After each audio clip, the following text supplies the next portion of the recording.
હવે વાત કરવાની છે માવઠાની વાત એટલા માટે કેમ કે આવનારા દિવસમાં હવામાનમાં એક પલટો આવવાનો છે, જેની અંદર જોવા જઈએ તો આમ તો અત્યારે વેસ્ટર્ન ડિસ્ટર્બન્સ જે WD ઉત્તર ભારતના પહાડો ઉપરથી જે પસાર થતા હોય એ હજુ હળવા વેસ્ટર્ન ડિસ્ટર્બન્સ પસાર થવાનું ચાલુ છે।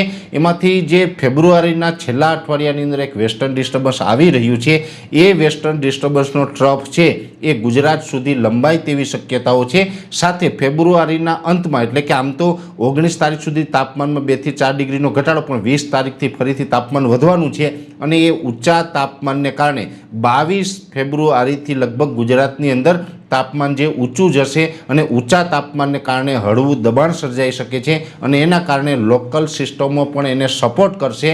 એટલે 22 તારીખથી લઈને 28 તારીખ સુધીના જે હવામાનમાં પલટાની આપણે ઘણા દિવસથી માહિતી આપી રહ્યા છીએ, એમાં 22 તારીખથી જે તાપમાન ઊંચું જશે, વેસ્ટર્ન ડિસ્ટર્બન્સની અસર ચાલુ થશે, જેમાં ખાસ કરીને ફેબ્રુઆરીના 28 તારીખ સુધીમાં કોઈને કોઈ જગ્યાએ આપણે માવઠાના ઝાપટા પડે, અમુક જગ્યાએ ઝાપટાથી વધારે વરસાદ પણ પડી શકે, આવા સંકેત અત્યારે મળી રહ્યા છે। અને ખાસ આ જે વેસ્ટર્ન ડિસ્ટર્બન્સ આવી રહ્યું છે એનો ભેજ અને એનો ટ્રફ છે એ ગુજરાત સુધી લંબાશે અને લોકલ સિસ્ટમ બનશે। એટલે ઘણી વખત એવું બને કે લોકલ સિસ્ટમ બંધાય અને જો ટ્રફ ગુજરાત સુધી લંબાય તો ઘણી વખત એ સિસ્ટમ છે થોડીક સ્ટ્રોંગ પણ બની જાય અને સામાન્ય ઝાપટા કરતાં વધારે વરસાદ પણ અમુક જગ્યાએ નોંધાઈ જાય। એટલે આ પ્રકારની પરિસ્થિતિનું નિર્માણ થવાનું છે।